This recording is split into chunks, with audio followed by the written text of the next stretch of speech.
Alors, je suis en train d'écouter une émission qui, est, qui reprend les discussions de la cité de la réussite à la Sorbonne. Moi, c'est animé par exemple par Sino Krent. Et donc là, j'ai pris connaissance de cela. Et alors, il parle de la transmission. Alors, il y a le rabbin Corsias, il y a Jacques Attali, il y a Meisen, il y a Comte Sponville. Et puis quelques étudiants qui posent des questions. Alors, je voudrais simplement rebondir là-dessus. Alors, qu'est-ce qu'on transmet voilà, qu'est-ce qu'on transmet Qu'est-ce qui est, bon, est-ce que les jeunes, bon, l'enseignement, ça.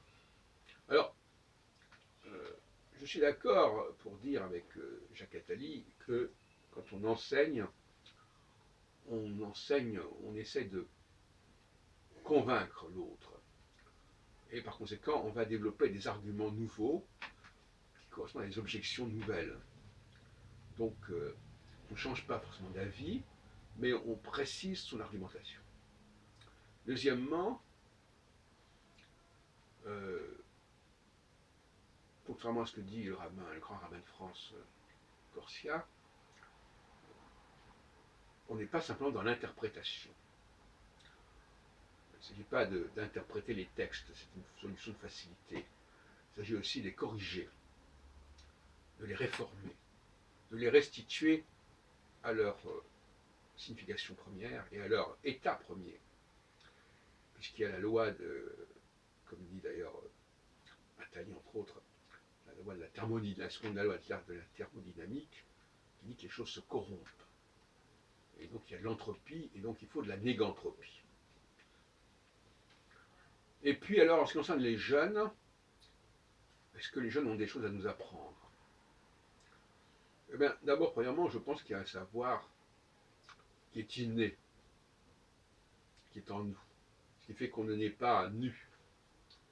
On a une innéité, et en ce sens-là, le jeune peut avoir préservé une sagesse qui s'est corrompue, qui s'est dissoute, qui s'est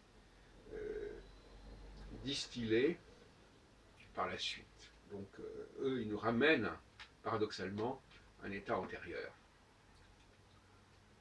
Donc c'est ce qui fait l'intérêt du jeune, c'est qu'il est porteur d'une vérité première qui a pu ensuite se dégrader.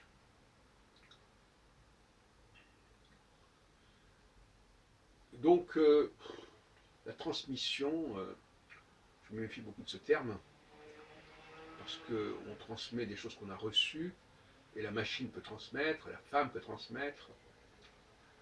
Donc, alors, je vais dire à ce propos d'ailleurs que les 4 personnages qui parlent dans cette émission sont tous des hommes, comme je les ai cités, pas de femmes, à part elle, Christine O'Crane, qui arbitre un petit peu, qui fait passer la parole. Et puis, aussi, à un moment donné, Attali fait référence à un de ses livres où il a recensé les œuvres les plus importantes qu'il faut que tout le monde doit connaître. Alors, je n'ai pas lu ce livre, mais je suis convaincu qu'à 95% des auteurs de ces œuvres immortelles et incontournables sont des hommes. Bon, il faudrait peut-être quand même s'interroger à ce sujet et arrêter la langue de bois.